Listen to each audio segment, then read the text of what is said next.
Right. So good morning and hello everyone and welcome to the Our Ladies last meetup event of the year. Sorry, Michela, can I just share my screen for a little bit? Yeah, wait. Okay. Okay. Okay.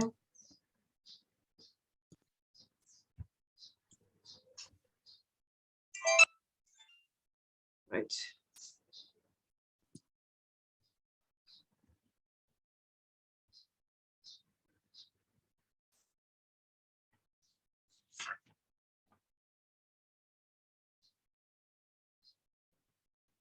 Do you see my screen now? Is it sharing? It's sharing. Okay, it's still loading.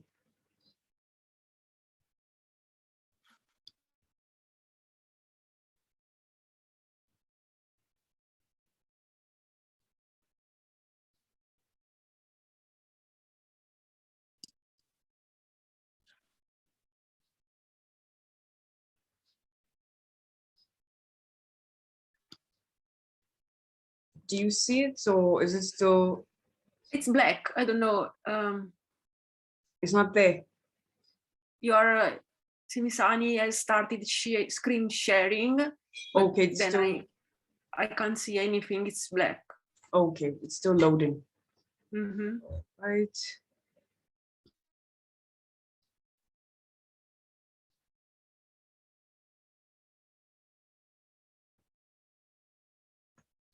And now? Yeah, now it works. Okay, good. Right. So good morning and hello, everyone. So today we have the pleasure of having Professor Michela from the University of Bergamo from Italy to talk to us about how she uses R, or how R is used in her academics. I believe it must be 9:15 where she is. So we appreciate her time and effort joining us here today. So what we have in the schedule, we plan on welcoming everyone right now, and then she'll take over with the presentation. And after that, we'll be taking questions and answers. And she'll be answering your questions. So just to remind you all that the 16 days of activism just ended yesterday to remember our girls and women who are under gender-based violence circumstances. And we have to remember to stand up for what is right and to save a life by speaking up against it. So note, all meetup events are under a code of conduct, particularly the Our Ladies Code of Conduct. So we have to respect each other's time, opinions, and avoid unnecessary comments and questions. So if you haven't already seen our previous events, you can you can register at Meetup to get for future events. And you can also go to our YouTube channel. We're also there on Twitter, Facebook, LinkedIn, and you can find the past recordings on YouTube. It's not hard to find us. You just type in Our Ladies Gaborone and you'll see us there. So without any further ado, I'll let Michela take over and just sharing my screen. And yeah. And after Michela has her talk, we'll take any questions. Okay.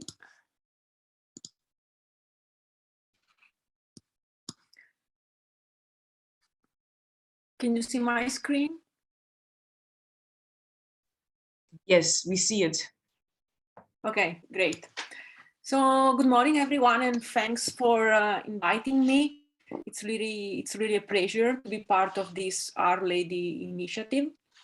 So my presentation today will start introducing myself, and especially I want to let you know the first time I got in touch with R, and then I will speak about how I use R basically every day for my research and for all my teaching activities. If you have any questions during the presentation, please just stop me and I'll be happy to reply. Okay, so about my background, I got a master in statistics, demography and social sciences in 2001 at the University of Milan-Bicocca in Italy. If you are wondering where Milano is, and especially where this university is, I have a map here for you, created just with few lines of code in R. So in my presentation, I'm going to add here and there some pieces of code just to show you how powerful R is. And in this case, I created these slides using R and RStudio, and you see that I can combine together in the same slide text, plain text, code, and the output. And I think that this is really powerful, especially if you have to present your research, including both text and code. So, so Milano is located in the northern part of Italy, in a region called Lombardia. So basically here is where I studied. In the same university in 2007, I got my PhD in statistics.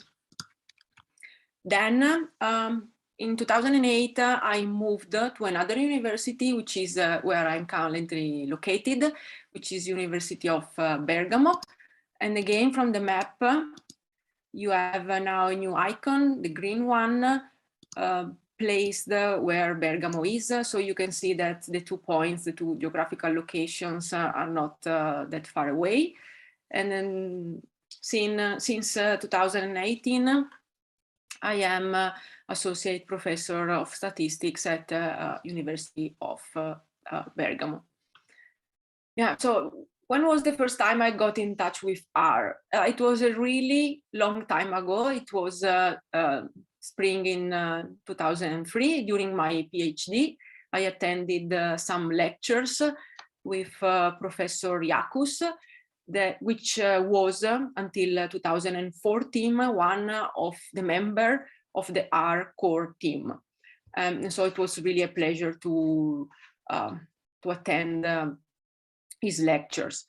So at that time, there was no possibility, there was no RStudio, no tidyverse, no ggplot. So it was really just the plain R base.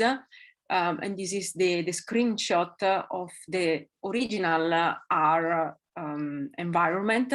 So there was the console, and then every time you open a script or a plot, new windows started to appear. So it was really a mess at the end with a lot of windows, and you have to move around all the windows.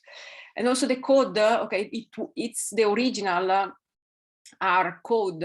So I don't know if you are familiar with tidyverse and ggplot, but at that time, originally the syntax was a bit different. And so this was my first experience with R. Okay, during my PhD project, I started working on a thesis about spatiotemporal models for environmental data, with a specific focus on air pollution. So the idea was I was focusing on another region in Italy, which is represented here in the right part of the slide, and the black points that you see are special locations where you have monitoring stations measuring the concentrations of air pollutants. And so my idea was to model this data, and in particular, the goal was to perform special predictions of pollutant concentrations, also where you don't have the monitoring stations. And this is obviously important for health protection, especially because this region is located in northern Italy, and the entire area in northern Italy is really badly known for the bad air quality. So this is really a topic, let's say, which is very important for health protection and the entire society. So this map was produced using R. So the entire analysis was conducted using R. And basically, I wrote all my functions for this specific analysis. And at the end, I decided to create a package, which is called STEM, like spatiotemporal models in R, and by using the EM algorithm. So yeah, if you are interested in spatiotemporal analysis, this is just one possibility, one package that you can use, but obviously there are many more. These are the functions which are included in my package. So it's a very small package, and basically we have just 5 functions, one for estimation, one for the first one is stem.model, which is what you need for specifying the model. Then you have stem.estimation for estimating the model with the maximum likelihood approach and using the EM algorithm. Then there is stem.bootstrap, which is what you need if you want to compute standard errors. And then we have kriging, stem.kriging, which is exactly what you need for performing the spatial prediction. So these are all functions that I decided to code myself and to share with others in the spirit of R. Yes, it's not, I think that what I want to do here is to show you that for any kind of topic that you have in mind, you can use R to explore it. So in this case, I was interested in understanding how my package was working, in the sense that if it is used or not by the scientific community. Obviously, it's not a famous package, but still across the entire period, so starting from 2012, it was downloaded more than 44,000 times. And this analysis was possible just by using this cran logs package, which gives you the possibility to count, to have the number of downloads for any package. And so here in this plot, you have just the evolution of the total number of downloads in time from 2012 up to today. And I think it's really interesting just to know how it is doing. Okay, what about my research with R? So I have listed here some topics, which are basically my research topics. So I'm really interested in spatiotemporal models for environmental phenomena, especially for air pollution, which is, as I told you before, a crucial issue here in Northern Italy. And obviously, when you work with spatiotemporal analysis, what you want to do is to produce maps.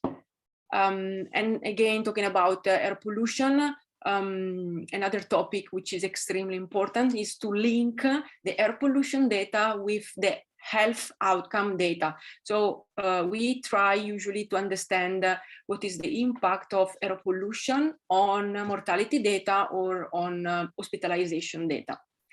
And especially when your the spatial resolution is high, and when you consider, for example, the entire Italy country, you can get you can obtain that the problem is computationally demanding.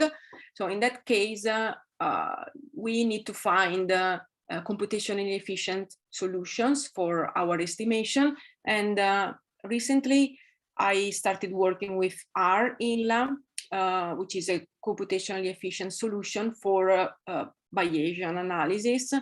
And it works pretty well also when you have spatiotemporal Bayesian models. I had, during my research life, I also had the opportunity to work in other contexts. like, for example, epidemiology and ecology. So I think that statistics can be applied to any research area, and this is the reason why I love it. And this cloud, word cloud, was created using R, and basically these are the most the words that record the most in my papers. And so you see model, spatial, spatiotemporal, and then you have Bayesian. Particular is from particulate matter, which is one of the most important pollutant we model. How was how was it possible to create this cloud of words? So there is another package which is called R Scopus. You need to set an API key just by registering. You just need to register at the Scopus website, so it's really very easy. And then this is my author ID in Scopus, and using this author underscore df function, you can download all the information about the publications of this particular author, which is myself in this case. And so basically for all the publications, you have the date when it was released, the name of the journal, the co-authors, also the abstract, and so on. So for each publication, you have several information. And in this case, the most easy thing that you can do is to plot my number of publications which are published in Scopus here by here. Okay, so it's you see, it's not a uniform distribution. It depends, because you know that doing research is not always a smooth process, and sometimes also for publishing a work, it needs a long time. But so I'm not really interested in the output, but I just want to show you how R is powerful for any kind of analysis. And this, yes, it's the word cloud. So there is really a function which is called word cloud, which is in this library. And what you have to provide, yes, starting from the Scopus data I downloaded before, I created, okay, here, but it's not really visible. I can share the entire code with you later, maybe. Basically, what you end up with is a matrix where you have, for each word in all the abstracts, you have the corresponding frequency, and then you put in this cloud only the words with a frequency equal at least to 10, so the most used words. And I think this is something very effective if you want to summarize some text. And in this case, the text is given by the abstracts of my papers. So yeah, I think it's really nice. And again, you have a demonstration that R can work pretty well with numerical data, but also with textual data. Okay, I decided to try to summarize in this slide which are the packages that I use the most. But then I realized that the list should be too long. Okay, so this is not, let's say, it's not complete list, because usually what I do is to combine together many packages, and every day there are new packages that are published. So I think that this cannot be considered as a definite list. So when I need to do data manipulation and plotting, I usually use standard R code and the standard objects like vector, lists, data frames, and so on. Because as I said you before, I started coding with R in 2003 when the tidyverse collection was not available.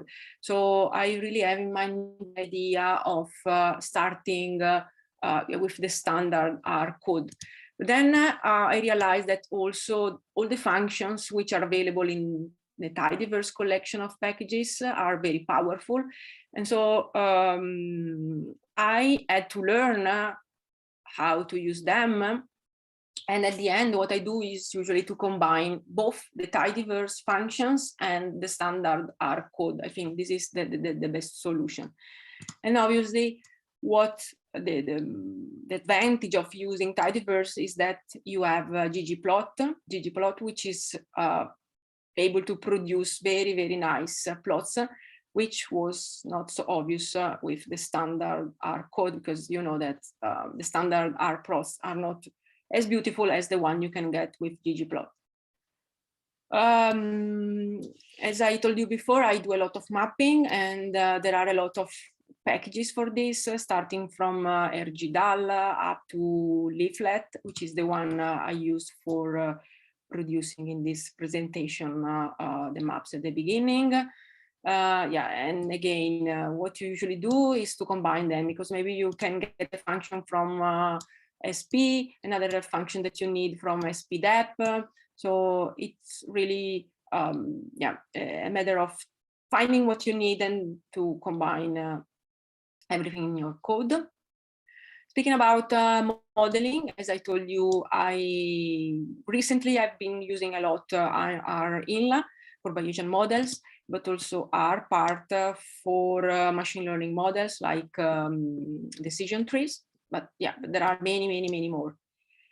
And when the computational complexity is really high, and if you have maybe at your university a cluster of computers which has many cores, what you can do is to do some parallel computing. So you split your computation. If it is possible, obviously you need to have independent replications. You can split it using the parallel or the snow package, which are very useful because they take care of splitting the computations in the different cores that you have in your computer. And this can save a lot of computing times. Okay, if you are not sure about what package you need, I always suggest to use the task views, which is, okay, I think you know the CRAN, and you have here, so this is the CRAN website for the task views, and there is a list of topics, which is a very long, quite very long list. And let's say that, for example, you are interested in Bayesian inference, okay? And here you have the entire list of packages available in CRAN doing Bayesian inference. And so if you are looking for a specific package for a specific application you are working on, I think you can find it here in this CRAN view. And yeah, it's something, it's a tool that I strongly recommend because it gives you a general idea about all the packages regarding a specific topic. Sorry. Yeah. Okay, and let's say that at the end, if you are not able to find a package which does what you need, what you can do eventually is to write your own function, which is something which is always possible in R. And this is why R, I think, is so flexible, because you can code whatever you need for any analysis, for any kind of data. Here, it's just an example. So I had the pleasure to work with some colleagues of mine on this paper, and here you will have the link. It was about trying to estimate the excess mortality in Italy during the COVID pandemic. And the analysis was performed for macro regions, so for groups of regions. And so we had to repeat many times this data selection according to the region and then to the sub-region, which is called area, and to the gender that we were considering. So at the end, instead of repeating the same code many times, we decided to write one function, which is called make.data, which takes care of preparing the data set, which is used next for the analysis. So we are just basically selecting the data for specific regions, area, and sex. And at the end, what we return is the data set. So, and this was just one of all the functions that we wrote for this analysis. So I think that when your analysis is more and more complex, when your data are complex, what you need to do usually is to write functions in order to organize well your data, especially when you have to repeat a procedure many times. So what you should try to avoid is to copy and paste many times, because this is really time consuming and error prone. Okay, this was another paper. Yeah, it's about air pollution, NO2 concentrations in Italy during 2020, when we got the lockdown due to the COVID pandemic. The idea here is to try to understand if the lockdown intervention was useful in reducing the NO2 concentrations with respect to the previous year. Yeah, and the analysis was performed using R-INLA, and there is a lot of mapping also here obtained by using different packages. You know that more and more what it is important when you do research is to communicate your outcome, your results. So it's not just doing the analysis and save them in your computer for yourself. We are asked as statisticians to provide this information to policymakers, to stakeholders, in order to have, yeah, I think that they need, they should use our results from the statistical analysis as an empirical base for taking decisions. So, in this perspective, so with the goal of sharing to our research outcomes, we decided to produce a Shiny app. Let's see if it works.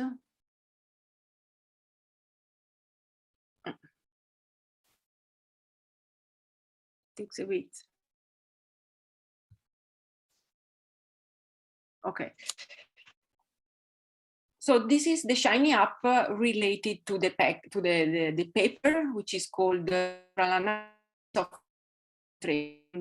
the Italian 2020 COVID-19 down.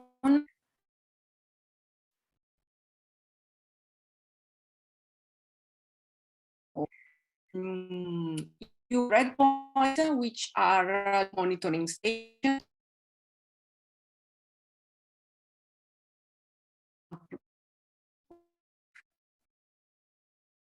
You have stations in red points where the pollutant concentrations are measured in 2020 and also in the previous year. There is a green-blue background in the map, which is basically the variation of NO2 concentrations in 2020 with respect to the previous year.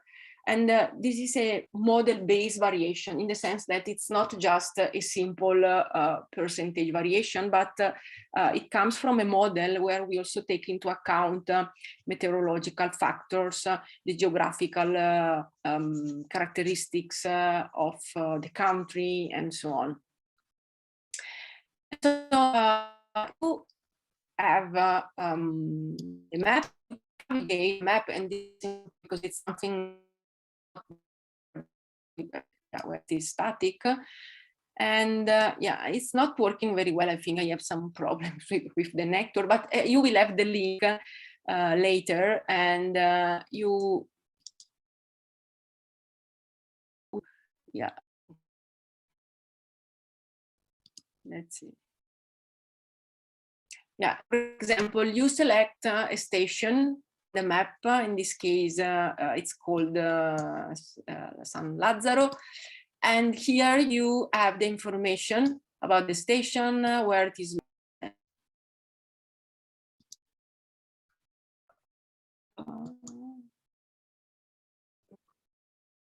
Okay, we are back. So, yeah. So I think it's really powerful because you can navigate the map.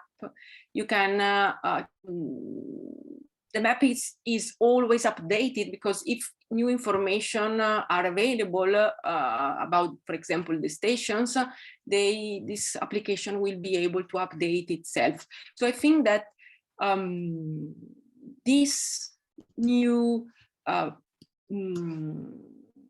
research tools, like, for example, Shiny App, which is still an extension, I would say, of R, is really powerful for spreading our research. This is another example where we have a paper which is static, but we also have a Shiny App for studying the excess of mortality during 2020. Let's see if it works.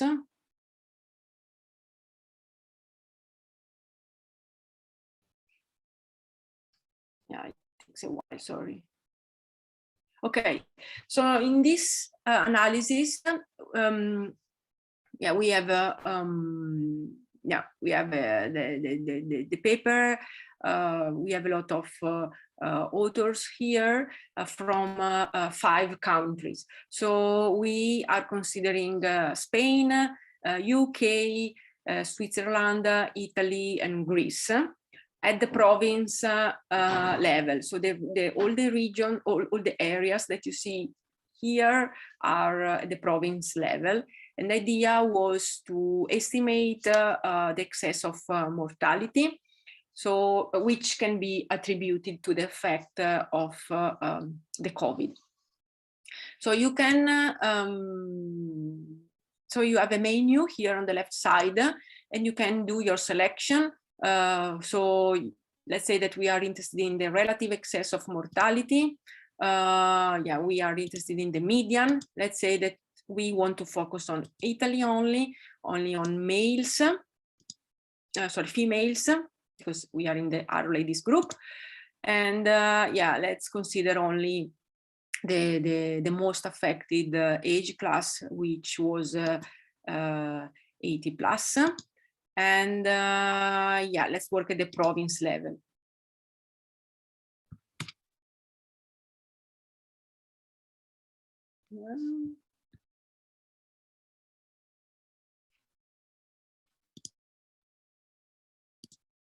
No, it was working.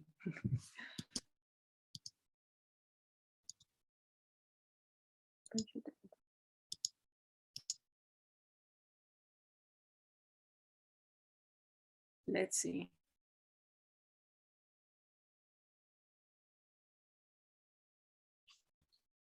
This is quite computationally intensive, because every time you perform your selection, it is basically computing something and producing the map with the selection you required. And I I don't know if we have a problem with the network, because you see that the logo is not properly shown. So yeah. Okay.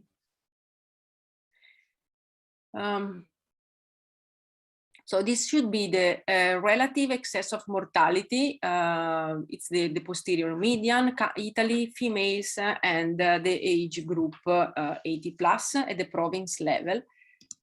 And so you see that in northern Italy, we have this cluster of red areas, provinces, where the excess of mortality was basically bigger than 20% with respect to the past years.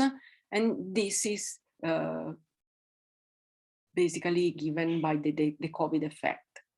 So, so this kind of output, you see, where you can navigate your maps and decide what to look at.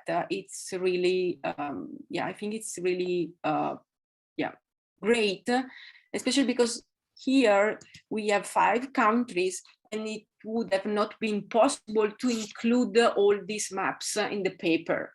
So this is like a sort of additional materials that is connected to the paper, but that can give us more and more information.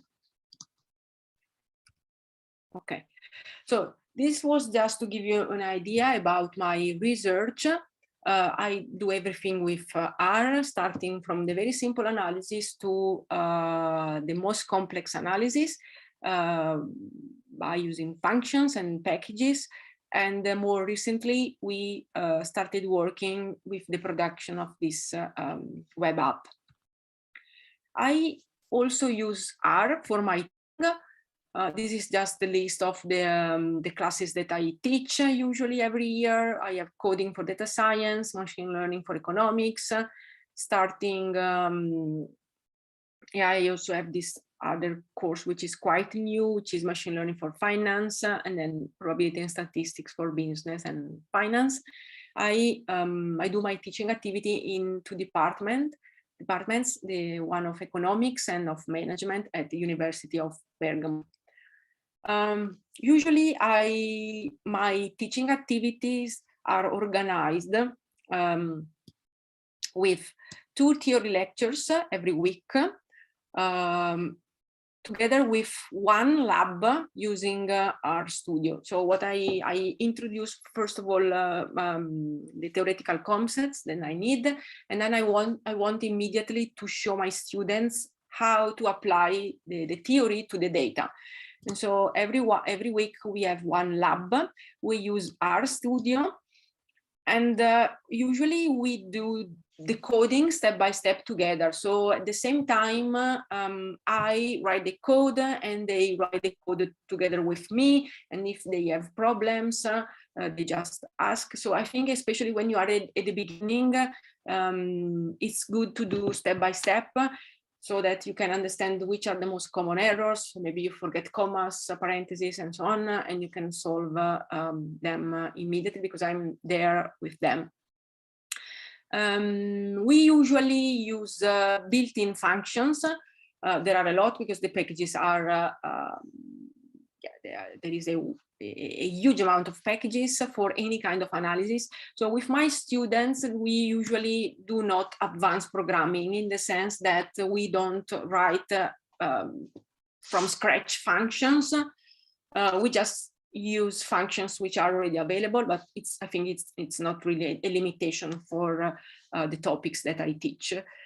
And then we also use our Markdown for producing reports, but also for the exam. And I will show where we find. And I also and I will show you an example in the next slides. I also use, besides Markdown, I also use Bookdown to prepare the lab notes.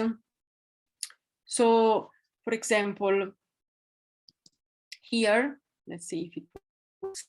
Okay, this is the set of lab notes that I prepared last year for my machine learning for economics class. So this was basically all the materials from the R labs. And it's like a book with one chapter for each lab. Oops. So for the first lab in March, then April, and so on. And you see, you can navigate through this book, and I'm just explaining what we did, which are the data we are using, and all the analysis and the modeling and so on. And my students, they find these notes very useful because maybe during the lecture you miss something, and then with these notes you have the possibility to recover what you missed during the lecture. And yeah, I know that they told me that they are very happy having these slides, these notes, and they are created using a book down. So you have different files, you have different markdown files. So the extension is RMD. So this is basically the index containing the structure of the book. And then I have one for each lab, for each lecture, I have a separate file that then are, let's say, compiled together. And the end, we get this very nice collection of notes, which are, by the way, freely available. So it's not just for my students. This is one example. And this is what I usually do for the exam. So we use Markdown. I prepare the text of the exam. In this case, for example, there is one point asking to import the data and to check the structure of the data, and then to transform some variables into factors. So where we have this gray, this is the R chunk, where the students have to write the code and the comments. So when they receive the text of the exam, it's like this. So there is just the text, and then they have to fill the code, to fill the chunk with the code and the comments. And so at the end, they produce, they compile the markdown file, and they provide me with the HTML file, which is the output of the markdown once you compile it.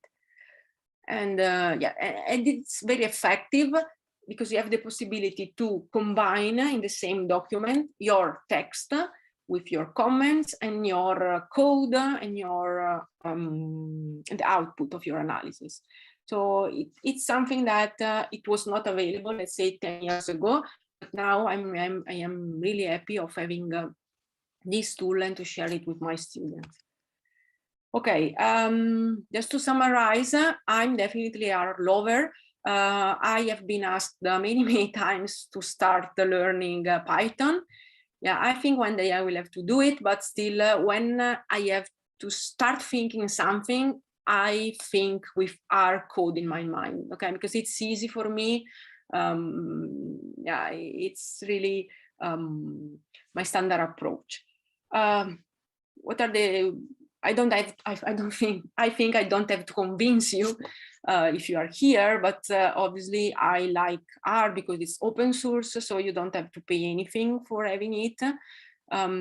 It can give you the possibility to perform any kind of analysis. So when you have your data, any kind of data, textual, numerical, a mix of them, you can perform any analysis that you have in your mind with R, and you can reproduce your analysis many times. You can share it with your friends, your colleagues all over the world, and it will still work.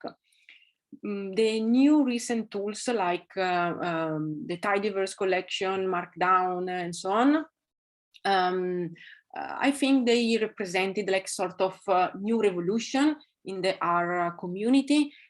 Because we have more and more tools for making our analysis more and more effective, both in terms of coding or programming, but also in terms of communication, as I have shown you. And I think that another advantage of working with R is that the community is very large. So there are a lot of forums, blogs, where you can find solutions for your problems. And usually when something doesn't work, I Google it, and I'm pretty sure that someone else had the same problems and find already a solution for it. Which can be the disadvantage of R. I find that sometimes the error messages are a bit misleading. So it seems that the error is about, I don't know, the structure of the data, and then it's something completely different. So yeah, but once you start working with R, you are aware of this, and so it will be easy to find solutions for the problems. Sometimes compared to other programming languages, I think it can be slower, and it may be not so easy to manage the memory, but still, yeah, I know that there could be something better, maybe elsewhere, other programming languages, but still I was able in my career to do everything with R, even if maybe sometimes it's slow or the memory management is not the best. So yeah, we are aware about this, but I think that it's not really something that can stop us from doing our research. And then at the beginning, maybe the learning curve could be a bit steep. And I found this picture in the web. So we are comparing here R, which is the black line, with other softwares, like, for example, SAS, SPSS, and Minitab. So you see that the learning curve for R could be a bit steep at the beginning and also quite dangerous. But once you are there, you are at a very high level. So you can see that if you survive, let's say, you can reach very, very high levels, which you can't not reach with other softwares. So I don't know which is your experience with R, but if you are at the very beginning, I strongly encourage you to don't give up, because at the end you will get a lot of satisfaction by using R. Yeah, and it's really extremely powerful, flexible. Yeah, I strongly suggest it. And yeah. Okay, so this was my last slide. I want to thank you for being here and for inviting me. If you want to get in touch with me, these are my contacts. I can share the slides, of course, but also the pieces of code that I have, because some pieces are hidden. I can share the entire code if you want. And okay, thanks a lot. Thank you, Michela. That was a very insightful presentation. And I also liked your illustration about how learning programming can be. That's so true. And I have, yeah, and there was a comment about sharing your slides and the code and presentation. Everything will be shared in the R Ladies GitHub and the R Ladies YouTube channel. They will be coming soon. We just need time to put everything together. So for anyone who has a question, please ask Michela. She's here to answer. You can unmute and ask, and also open your video. I think there was a question about the models. Mm-hmm. Yes. Yeah, all the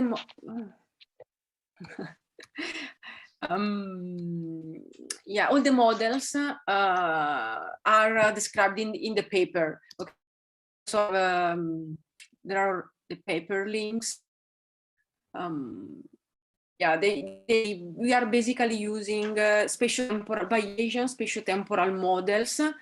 So it takes a bit to present them, because we have to introduce equations and so on, but you can find all the details in the papers. And we basically use, for the estimation, we use R-INLA, yeah, and many other packages for the mapping. And I think that, what is it? Here, no.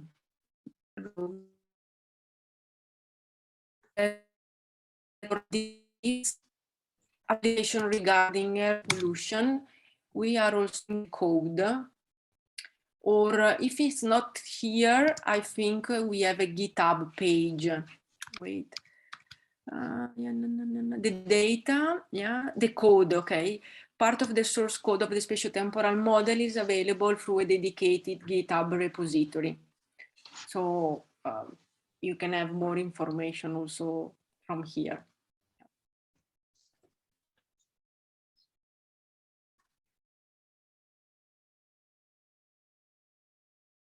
Do we have any other questions from anyone?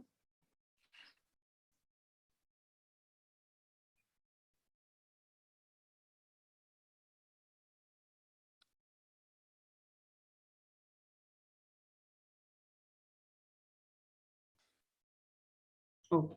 If you want, I can share the code for the slides, for the presentation. That will be very helpful. Yes. Yeah. Yeah, I love this idea of having slides where you can have the text, the code, and you don't have to care about, yeah, maybe it's not like PowerPoint that you have a lot of power about where to place objects and so on. Obviously, this is not like PowerPoint, but if you try to include code in PowerPoint, I think that it's really a pain because, yeah, and here, the good point is that if I decide to change the data, for example, if I decide to change the author, so instead of checking my publication, let's say that I want to check someone's publication, everything will be updated automatically without having to copy and paste and to remember that you are, the plot is now different. So this possibility of having output which are already updated and reproducible, it's something I really love. Oh, okay. I have myself, I have two comments to make and just a question for everyone. First, I want to say the STEM package you created is incredible. Mm-hmm. It's very impressive. 44,000 downloads is but it's not amazing.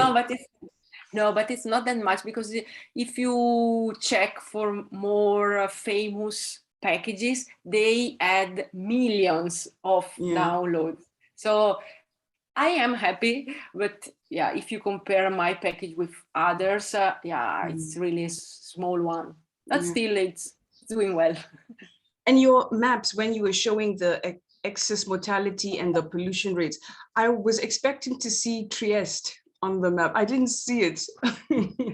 Trieste, it's here. Okay. It's here. The background is not so visible, but it's here. Oh, there. Okay, right. And we have another question for you. Yeah, it's. Oh, there it is. I see it. Oh, okay. Yeah, the question is, Edson asked, my question is, in your publications, how do you cite packages and do you show code within the papers? Okay, so wait, okay, okay. Yes, I usually cite packages. I usually cite them by using the standard CRAN link. For example, for my package STEM, you can just provide the link directly to the package. And about the idea of showing code within the papers, know. It depends on the journal, because, for example, if you consume statistical software, this is one journal where you have the possibility to share your code. Let's look at this one. You have the possibility to share your code inside the paper. But otherwise, I think that usually, let's see if it works. Yeah, so can you see the paper? No, it's still loading. Okay, there it is. Okay. For example, you have some equations, model definition. Okay, you have some code. But I think that this is one of the few journals where you can share your code. Usually, for example, if you have more statistical journals or journals in the epidemiological sector, they are not interested in code. And so what you can do instead is to, for example, have a GitHub repository where you share your code, or have a website where you put all your code, because for some journals it's mandatory to share the code because they want to be sure that your research is reproducible. So you must share the code, but not in the paper, in a repository or by using GitHub. Mm-hmm. Okay. Just for us who are new to R, could you just explain what a package is and what Shiny app is? Okay, so let me go back to my presentation. Okay, as we have seen here,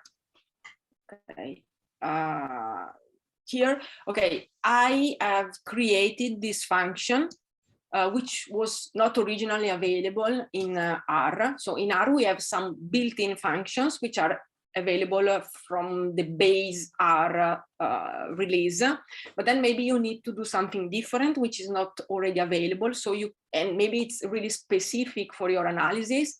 So what you can do is to create a function, like in this case, by using the command function.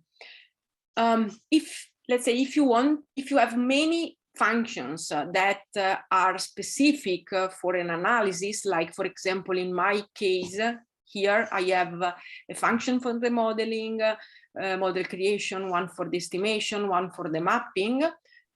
You can decide to combine them in a package, okay, so that new users will be able to use your package of functions.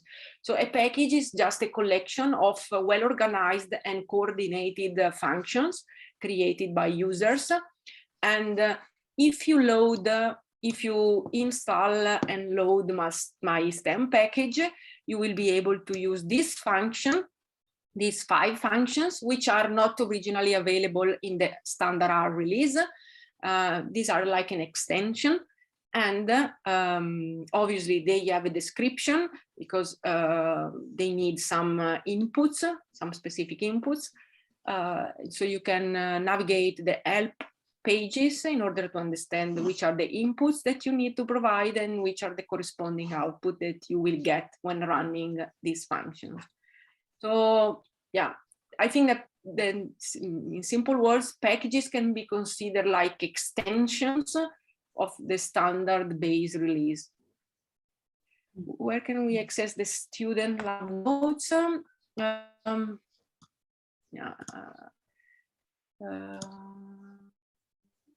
I'll share the link. Okay. So this is, for example, the link to the machine learning class. And I have other lab notes also for the other classes. And if you're interested, I can share the link. But if you Let me see.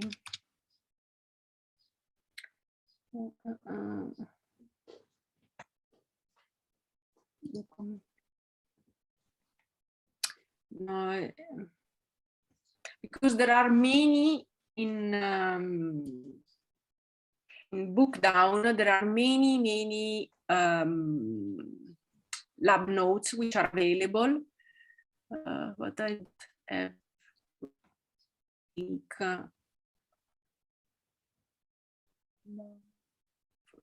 for full list. Let me see if this is there.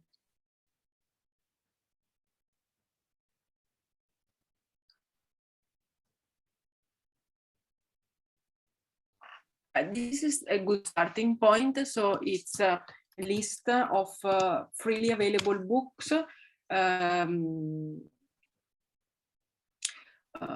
wrote using Markdown. And the list is really long. Yeah. Really long and rich list. Okay. So I think we have some problems in network, maybe the recording stopped.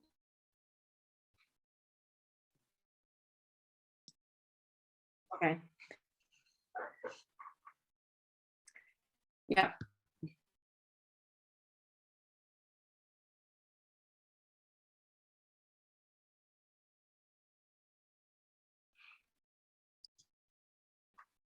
Okay, can you hear me?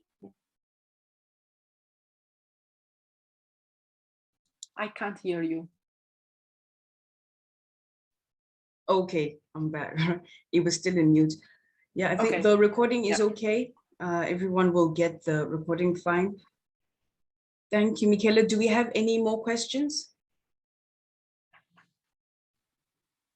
Do you see any more questions in the chat, Michela? No. Okay. No new questions. Okay. Presentation. Okay. I think I speak for everyone who participated.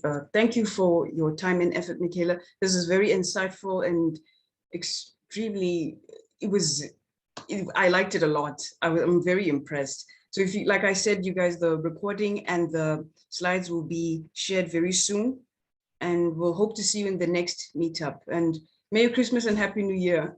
Yeah, you too. Thank you very much for inviting me, for being here. Yeah, thanks a lot. And I would love to create our ladies group also at my town. So this experience, yeah, it's useful because I really would like to be more part of this Our Ladies initiative. Definitely, yes. And I think you should get Chiara in it too. Chiara, yes. Chiara, yes. Yeah. Okay, thank you, everyone. Okay. We'll keep in touch. Thanks a lot, Michela. Yeah, sure. Enjoy the weekend. Thank you. Bye-bye.